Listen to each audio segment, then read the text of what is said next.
खूप बिल्डर्स ते केमिकल बॉन्डिंगने ॲडिजिव्ह घेतात. मग त्या ॲडिजिव्हमध्ये पण काही नॉर्म्स इंडिया गव्हर्नमेंटनं तयार केलेले आहेत. युरोपियन नॉर्म्स आहेत, IS नॉर्म्स आहेत. तर त्या नॉर्म्स पद्धतीनं ते ॲडिजिव्ह वापरायला पाहिजे.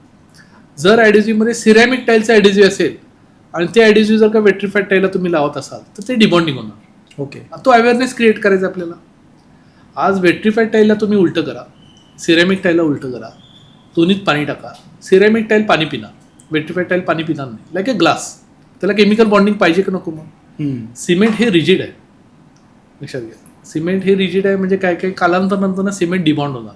आणि कोणतीच कंपनी सांगत नाही की तुम्हाला सिमेंटनं टाईल लावा, ॲडिजिव्हनीच टाईल लावा असं म्हणतात. आणि हाच अवेअरनेस आपल्याला क्रिएट करायचा आहे. मग अशी आपण फ्लोरिंगबद्दल बोललो की फ्लोरिंगबद्दल हे प्रोडक्ट अवेअरनेस क्रिएट करून आहे अवेलेबिलिटी. आज इंडियात मॅन्युफॅक्चरिंग आहे, माझ्यासारखे अजून असतील. करेक्ट. तर ते अवेअरनेस आपण क्रिएट करून लोकांना आपण ते क्रिएट करतो की बाबा ह्या पद्धतीनं टाईल लावा.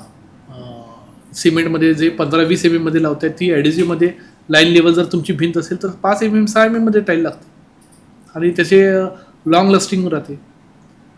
डबडब आवाज येत नाही तुमचा, हलवूनच येणार नाही, ते डिबॉन्ड होणार नाही. आणि हाच अवेअरनेस क्रिएट करायचा आहे आपल्याला.